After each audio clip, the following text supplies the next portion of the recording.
Hello everyone, I'm Hayashi. Welcome to Hayashi Dojo. It's Christmas time, 2017. I'm doing the private underground magic show for the end of the year. Oh, come on, this is a good group of people. Let's just do a big swing over. Everybody say hi! Hi! Hi! Okay, awesome.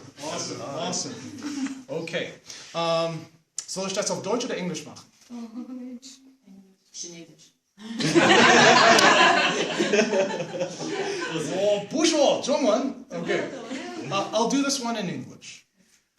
Für diejenigen, die das Englisch nicht verstehen, just watch and say, wow, this is nur Ablenkung. I would like to tell a legend. This is an old story, and I don't know if the story is true. This is the story of card masters. Because for many years, magicians and gamblers have argued about who has the world's greatest card manipulation techniques. But there's a difference. You see, magicians are show-offs. They can do all kinds of cool stuff and you know, do freaky moves with the cards and, okay? Gamblers are not allowed to show their skill like that. They have to hide it. Because if a gambler ever gets caught, especially in the United States, they could get shot dead. So, as the legend goes, about 100 years ago, the world's greatest magician met the world's greatest gambler in a bar in Las Vegas. They had a few drinks together, and they had this very same challenge. They both thought they were the world's greatest card man. So the gambler, he said, okay, Mr. Magic, I challenge you. I will bet you $1 million American dollars you cannot take these cards and cut blindly. Now you can show the cards. You cannot cut blindly 1, 2, 3, 4 times and get 4 of a kind. That means if that's a 10, this has to be a 10. It's not. This would be a 10. Oh, we got a double. Didn't work because that's impossible. And the magician said, oh, I can do that. But instead of a single cut, I have to do the magician's triple cut. I'll hold it high for the camera. It looks like this. I have to cut 1, 2, 3 times. I'll repeat that 4 times and I'll get 4 of a kind. And the gambler said, you got to bet. And he reached in his pocket. And he had $1 million in cash.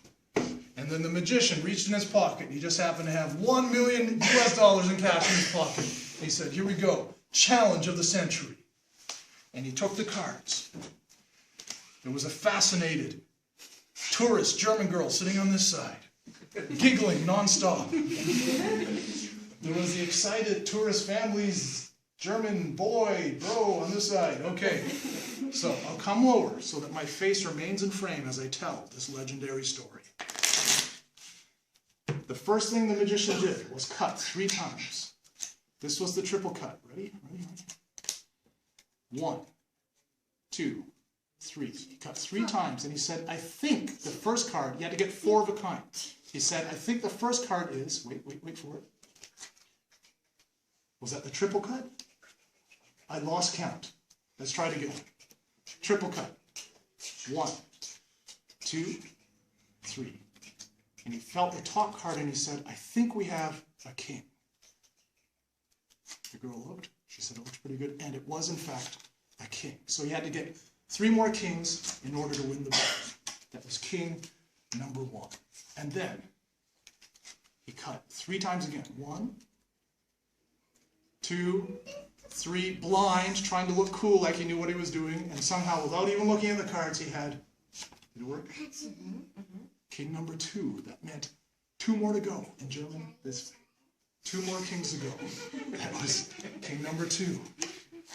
And then he cut 3 times again. There was a triple cut. 1, 2, 3 times. He felt the top card and he said, I got it. There's a king. Nobody knew how he did it, but somehow he blindly cut to a king. 1 more to go, last one. King number 3. And then he stared into the smartphone camera. And he cut blindly 1, 2, 3 times. Felt the top card. Said, there it is. I am epic. King number.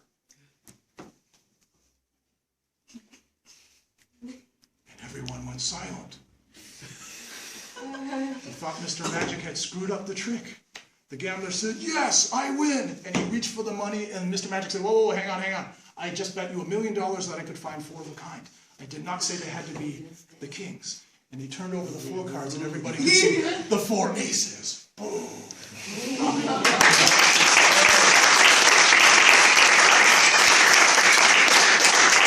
We're not finished. Story's not finished. So the magician said, oh, that was fun. He took the money, said, thanks, guys. Bye. Have a Merry Christmas. But the gambler said, whoa, whoa, nobody move. Let me see these cards. Everyone was watching. These are the same cards that were on the table the whole time. And he said, no, let's look at these. And he turned over the first card. And that was a 2, followed by a 3, a 4, a 5, a 6, 7, 8, 9, 10. Jack, Queen, King was not there. But Lewis's card was there, signed by Lewis, live, just 10 minutes ago. But the cards were all there from the 2 to the 3. 4, 5, 6, 7, 8, 9, 10. Jack, Queen, and no King. Only 2 to Queen.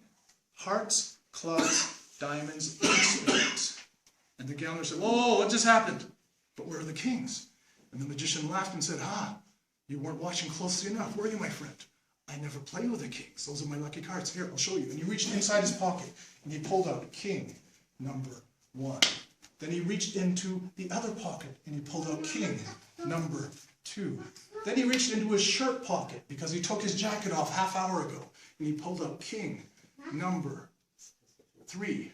And then he reached into his back pocket, and inside his wallet was, in fact, not even a wallet, because Mr. Magic forgot to put a wallet in his pocket, but he had a little credit card thing. Inside the credit card thing was credit cards, and more credit cards, and more, but somehow, he hopes, yes, was 1 card. And this 1 card happened to be that final King. And the gambler never knew how the magician did it. Merry Christmas. And wait, reaction shot. Reaction!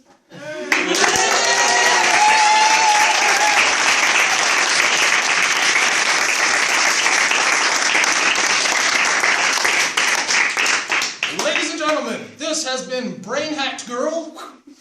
This has been Lewis, the next great Lewis. I'm Hayashi. Hope you've all had fun. Thanks for coming. And Merry Christmas. This may be on YouTube. And stop.